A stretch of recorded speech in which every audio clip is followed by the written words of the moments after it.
I know it's early, but a couple of big superstar contracts and big acquisitions aren't exactly paying off right now.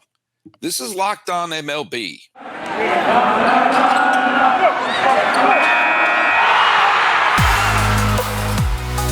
You are Locked On Diamondbacks, your daily Arizona Diamondbacks podcast, part of the Locked On Podcast Network, your team every day.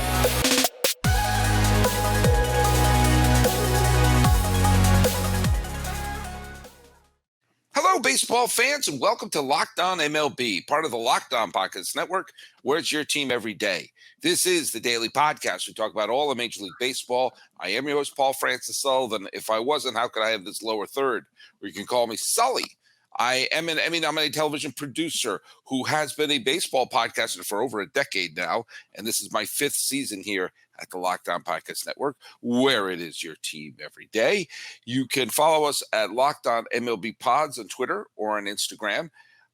Please subscribe to the YouTube channels. We are slowly but steadily making it to our goal of 1 billion subscribers. And by the way, this episode is brought to you by HelloFresh.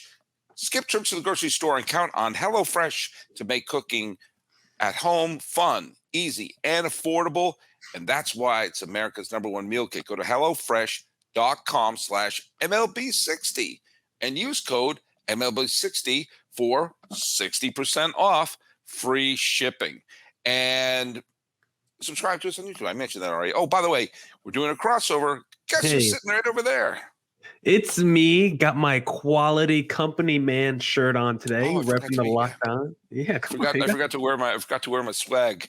Yeah, where's the branding? Miller Thomas, host of the Locked On Diamondbacks podcast, of course. Please follow me on Twitter at CreatorThomas24 for my personal account. Look up the show account, Locked On Diamondbacks. Just type it in the little search bar on both Twitter and Instagram. And please, just like Sully Baseball, we are nowhere near 1 billion subscribers, but we're trying to hit 500. So please hit subscribe on the Locked On Diamondbacks YouTube channel. We're recording this on the 17th of April. Some of the games are still going on.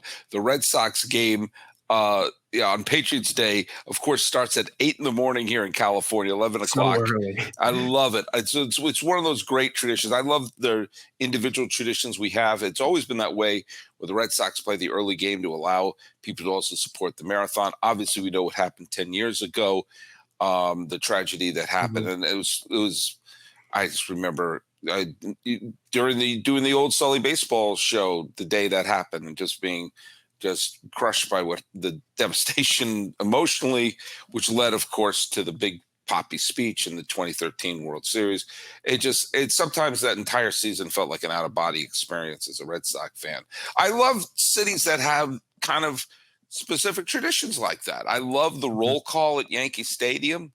I love where, the bleacher bums do the roll call for the players and the players have to sort of, answer them. I think that's fantastic. I love the tradition of the relatively new tradition of the boats rowing up to the games in San Francisco, although it's not so new anymore. They've been there for 23 seasons now. And, and there's some great traditions. Believe it or not, there's great traditions in Oakland. Where you have if you go back to the 70s, you always have banners that the fans made for every one of the players. Even reserve infielders have banners, and the fans banging the drums, the guys with the banjo going around. Fans in Oakland, they're not plentiful, but the ones who are there, every baseball fan should go to at least one game in Oakland because you get to see the love and enthusiasm that the fans who do go there have. So I love those traditions that are like individual for the stadiums.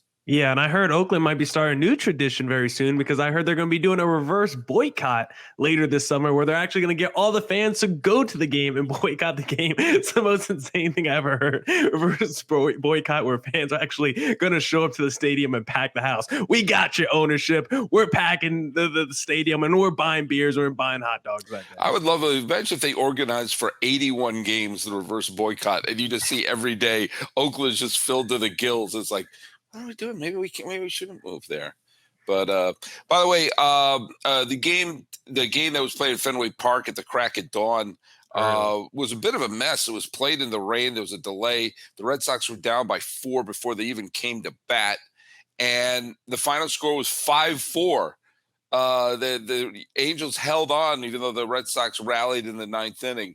Ohtani had to be lifted because he pitched the first few innings.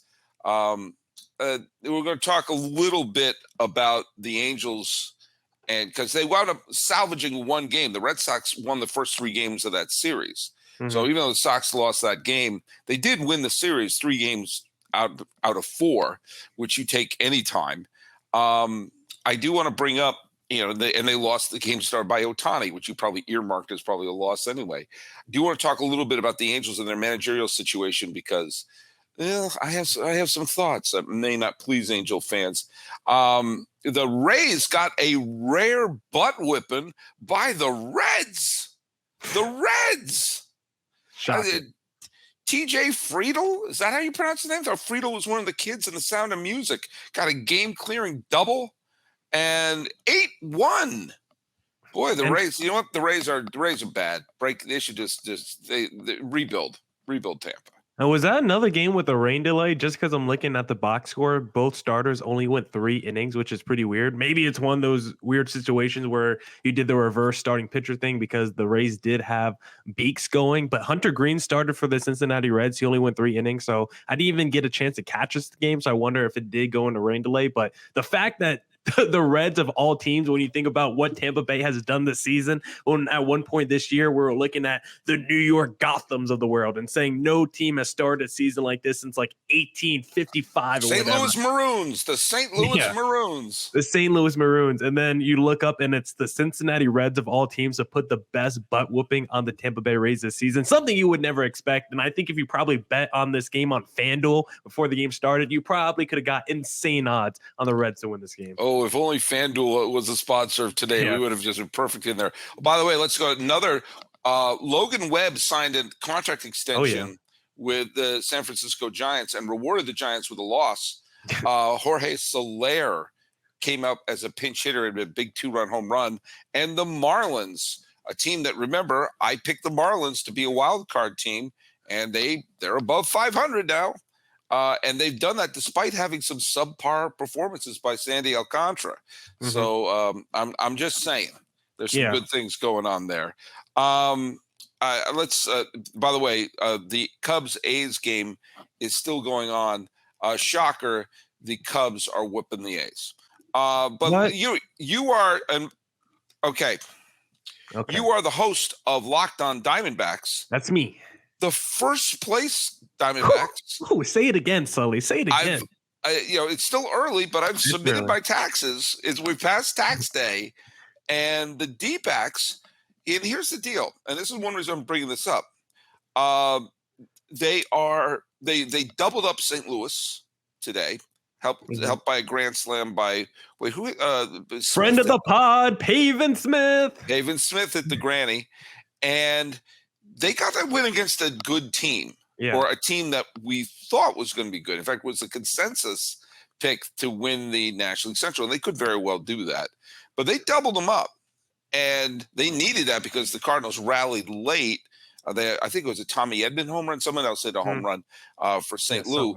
But at this point, the Diamondbacks are doing exactly what they should be doing, which is taking advantage of underachievers in the division. Now, L.A., San Diego looks like they're going to lose to Atlanta. Mm-hmm. LA has just started against the Mets, but as of this recording, the D-backs are the only team in the division above 500. Yes, and sir. So, you know what? If you want a surprise, it's better to get off to a good start. Yeah, it's still, I can't get too high on my horses just yet because it's still so early in the season. The sample size is still so small, but Sully, like we've been saying, it's never too early to win games. And the Dodgers fans of my life, the Padres fans of my life, they're like, come talk to me in September. These games don't even matter right now. Guess they what? do.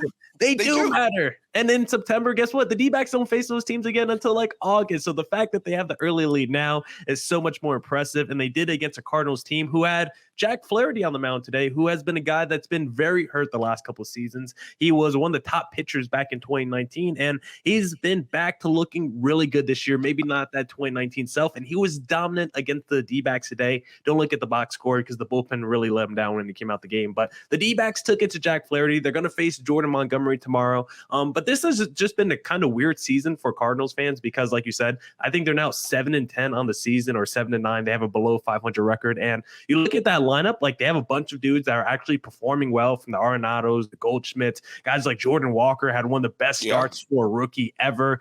And they just haven't scored a lot of runs. Like in terms of batting average, they score very high. In terms of like OPS, they're like top 5 as well, but they just don't put runs across the board. They're not great with runners in scoring position. So you want to see that turn around for them. Their rotation has been kind of weird. I don't think Wainwright's made a start yet this year. Miles Mikolas has been really bad for them this year. So I do think the Cardinals can turn around. I think they have so much talent and just been a really weird start to the season. I think eventually they'll probably hit their stride. Here's where it's important. Yes, it's early in the season. I just submitted my taxes. But if you're going to be a surprise team, just psychologically, it helps to get out of the gate.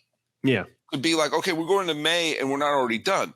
Oakland started the season losing 13 of their first 16 games. Kansas City has started the season losing 13 of their first 17 games.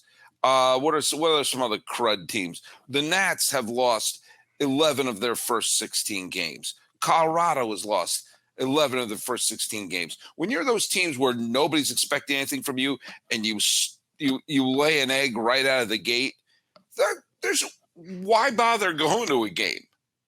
I mean, I'm the wrong guy to say because I just like baseball. But if you're a casual fan and you're a Rockies fan, this team's out of it before May.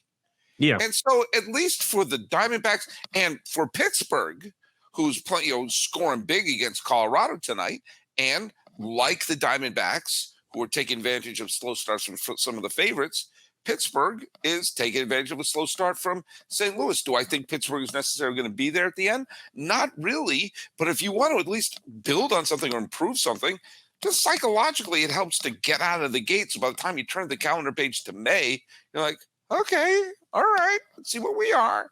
Let's see where we are. Because no one was picking for the D-backs to win the World Series or anything like that before the season, but there were a lot of people's picks to maybe be the dark horse or like the team to watch out for. Not me. Not you. You're the sleeper team that could come in and steal wild card. And if you start the season, you just flip their record. If they're 7-10, third place in that division, a couple games behind the Dodgers or Padres, you're like, okay, this is just going to be another season where the D-backs are maybe feisty, but they're just clearly a level and tier below those other teams in the division. And now you can say, yeah, they still might not be on the same level those teams, but they at least can compete and fight and battle with them. And they have a real shot at maybe making some noise, being an 80+ win team. And we'll see about the wild card. And I think if you had any expectations for the D-backs, you're validated by this hot start to the season. Hopefully it could continue going.